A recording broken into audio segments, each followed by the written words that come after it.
नमस्कार दोस्तों, आज हम आपके लिए नोकिया की केस स्टडी लेकर आए हैं। इस वीडियो में हम नोकिया कंपनी के पेपर बनाने से लेकर मोबाइल फ़ोन बनाने तक के सफ़र के बारे में बात करेंगे और हम जानेंगे कि नोकिया की हिस्ट्री क्या है और नोकिया का पहला फ़ोन कौन सा था।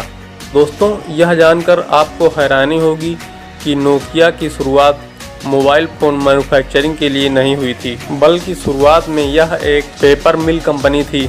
सन 1865 में फिनलैंड के टाम्परे शहर में एक माइनिंग इंजीनियर आइडस्टैम ने पेपर मिल कंपनी की शुरुआत की थी। सन 1871 में आइडस्टैम ने अपने फ्रेंड लेबो मैकलिन के साथ मिलकर फिनलैंड के नोकिया शहर में एक दूसरी कंपनी नोकिया एबी की स्थापना की।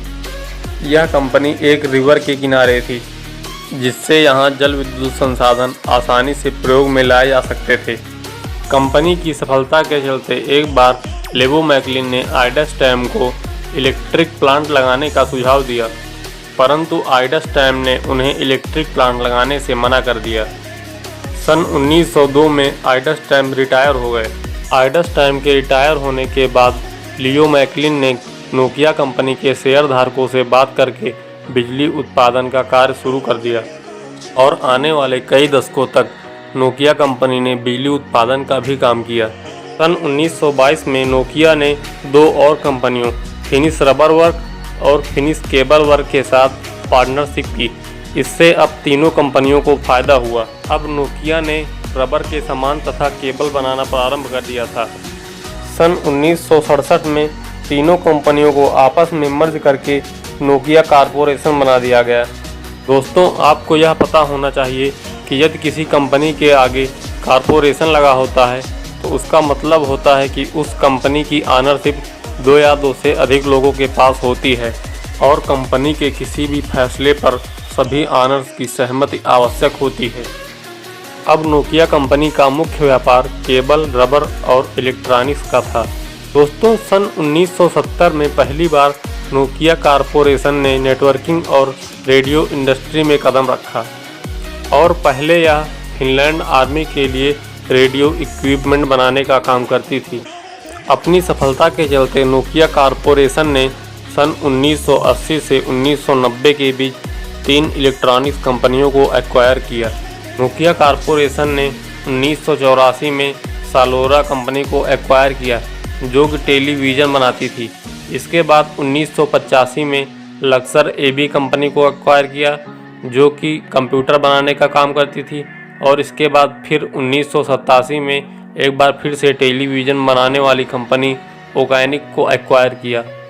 नोकिया यूरोप का तीसरा सबसे बड़ा टेलीविज़न मैन्युफैक्चरर बन गया था। साथ ही साथ सन 1982 में नोकिया ने मोबाइल टेलीफोन कंपनी मोविरा को एक्वायर किया और अपना पहला फ़ोन लॉन्च किया, जिसका नाम मोविरा सीनेटर था। यह फ़ोन 10 केजी का था। वज़न ज़्यादा होने के कारण यह फ़ोन पोर्टेबल नहीं था। इसके बाद सन 1987 में नोकिया ने अपना पहला portable mobile phone Mobira Cityman 900 के नाम से लॉन्च किया, जो कि केवल 760 ग्राम का था। नोकिया कंपनी बहुत ही तेज़ से उन्नति कर रही थी और अपनी उन्नति के चलते नोकिया कंपनी ने सन 1990 में पहली बार जीएसएम नेटवर्क स्थापित किया। जुलाई 1991 में पहली बार फिनलैंड के प्राइम मिनिस्टर हैरी हलकोरी ने जीएसएम कॉल की। इसके बाद सन 1992 में नोकिया कंपनी ने व्यावसायिक रूप से अपना पहला जीएसएम फ़ोन नोकिया 1011 मार्केट में लॉन्च किया और यह फ़ोन लोगों द्वारा खूब पसंद भी किया गया। 1998 तक नोकिया मोटोरोला को पीछे छोड़कर मोबाइल इंडस्ट्री में सबसे टॉप पर पहुंच गया था। सन 2000 में नोकिया 3310 मॉडल लॉन्च किया गया था, जो कि लोगों के द्वारा खूब पसंद किया गया। नोकिया 3310 की शुरुआती प्राइस 12,000 रुपये थी। प्राइस ज़्यादा होने के कारण सभी लोग फ़ोन अफोर्ड नहीं कर सकते थे।